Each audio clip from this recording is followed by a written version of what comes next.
മലപ്പുറം നഗരസൗന്ദര്യവൽക്കരണത്തിന്റെ ഭാഗമായി സ്ഥാപിച്ച LED വിളക്കുകൾ പ്രകാശം വിതറി തുടങ്ങി. കോട്ടപ്പടി കിഴക്കേത്തല മുതൽ മച്ചിങ്ങൽ ജംഗ്ഷൻ വരെ ദേശീയപാതയുടെ മധ്യഭാഗത്ത് സ്ഥാപിച്ച തെരുവ് വിളക്കുകളുടെ സ്വിച്ച് ഓൺ കർമ്മം ഉത്സവാന്തരീക്ഷത്തിൽ വ്യവസായ IT വകുപ്പ് മന്ത്രി PK കുഞ്ഞാലിക്കുട്ടി നിർവഹിച്ചു. P ഉബൈദുല്ല MLAയുടെ 2024-25 വർഷത്തെ ആസ്തി വികസന ഫണ്ട് ഉപയോഗിച്ച് 200 വാട്ട്സിന്റെ 55 അലങ്കാര വിളക്കുകളാണ് ഇതോടെ വെളിച്ചം വിതറുക. കുന്നുമ്മൽ കോട്ടപ്പടി ഭാഗങ്ങളിലായി 200 വാട്ട്സിന്റെ 35 വിളക്കുകൾ ഉടൻ സ്ഥാപിക്കും. കിഴക്കേത്തല ജംഗ്ഷനിൽ നടന്ന ചടങ്ങിൽ നഗരസഭാ ചെയർപേഴ്സൺ അഡ്വക്കേറ്റ് വി നിഷ അധ്യക്ഷത വഹിച്ചു. മുൻ MLA P ഉബൈദുല്ല മുഖ്യാതിഥിയായിരുന്നു. വൈസ് ചെയർപേഴ്സൺ ജിതേഷ് ജി അനിൽ, സ്ഥിരസമിതി അധ്യക്ഷരായ ഹാരിസ് ആമിയൻ, പരി അബ്ദുൽ മജീദ്, മറിയുമ ഷെരീഫ് കോണോത്തൊടി, നാണത്ത് സമീറ മുസ്തഫ, ആബിദ എട്ടുവീട്ടിൽ, കൗൺസിലർമാരായ MK അനിൽകുമാർ, KK ഉമ്മർ, സലീന ജാസ്മിൻ, റുക്സാന അൻസാർ ബാബു, ഷബ്ന ഉബൈദ, മണ്ഡലം Muslim League general secretary PA Salam, municipal league general secretary PK Bava തുടങ്ങിയവരും പങ്കെടുത്തു.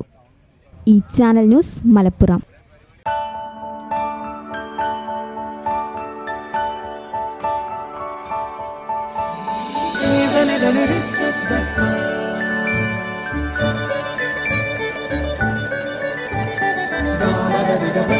Yes.